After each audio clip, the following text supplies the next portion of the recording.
भागवत, श्रीमद् भागवत में चित्रकेतु नाम के राजा थे, बहुत सी रानियां थी और उनके कोई संतान नहीं थी और बड़े धर्म से चलते थे। जब धर्मात्मा पुरुष किसी संकट में होता है तो उसे महात्मा का सानिध्य प्रदान किया जाता है। ये सृष्टि का क्रम है। जब किसी वास्तविक धर्म में चलने वाला होगा तो उसको किसी न किसी महात्मा का सानिध्य प्रदान कर दिया जाता है। तो देवर्षि नारद जी और अंगिरा जी पधारे तो चित्रकेतु उदास चित्त बैठे हुए थे। तो कहा कि आप ऐसे उदास कैसे? जो धर्म का ज्ञान रखता है, धर्म से चलता है, उसके चेहरे पर उदासी ठीक नहीं होती। तो उनका महाराज, इस समय मेरा मन पुत्र मोह से युक्त है, मुझे संतान चाहिए, आपका ज्ञान उपदेश नहीं। संतान मिलेगी तो मेरे को शांति मिलेगी, आपके उपदेश से नहीं। तो मुस्कुरा दिए। ममता रत सन ज्ञान कहानी व्यर्थ ही जाती है, सिद्धांत है। उनका अवश्य राजन, आपके भाग्य में पुत्र सुख है नहीं, पूर्व कर्मानुसार आपको पुत्र सुख नहीं है। तो उनका, अब हम भाग्य की बात नहीं जानते, अब आपको भगवान ने भेजा है, आपको पुत्र देना ही होगा। तो उनका तथास्तु। सर्व सामर्थ्यशाली महात्मा है, पर आपको हर्ष और शोक दोनों की प्राप्ति होगी। इस शब्द को नहीं समझ पाए और राजी हो गए। कुछ समय बाद बड़ी रानी कीर्ति, श्रुति कीर्ति जो थी, उनसे गर्भ रहा और पुत्र हुआ। अब तो बड़ा आनंद, बड़ा आनंद।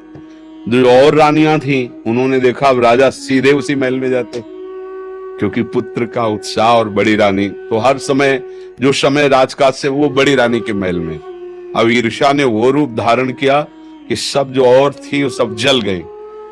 उन्होंने कहा कि क्या उपाय किया जाए? महाराज तो हमारी तरफ मुड़ते भी नहीं, हमारे महलों की तरफ सीधे। बोले, हम सबके बीच में एक ही बाधा है, वो बालक। जब से वो आया तब से, अगर वो, बोले हाँ ठीक, तो एक पर्सनल दासी को तैयार कर लिया, अर्थ आदि का प्रलोभन देके और दुग्ध में जहर मिलाकर रानी की अनुपस्थिति में पिला दिया और नवजात शिशु मर गया। रानी जब लौट के देखा, शरीर नीला, हाहाकार मच गया।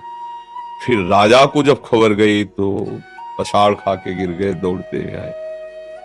वो विकल्प है, मैं प्राण त्याग दूंगा, अब तो जीवन। उसी समय देवर्षि नारद जी, अंगिरा जी फिर आ गए। तो उनका, महाराज, बोले आपको याद होगा हमने कहा था हर्ष और शोक दोनों प्राप्त होंगे। हर्ष ये पुत्र हुआ और शोक की जीव का इतना ही केवल संस्कार था। बोले हमें जब होता है ना, अपनापन होता है ना, तो फिर बोले महाराज हमें ज्ञान एक बार हमें पुत्र से मिला दो, फिर वो चला जाए। बोले ऐसा?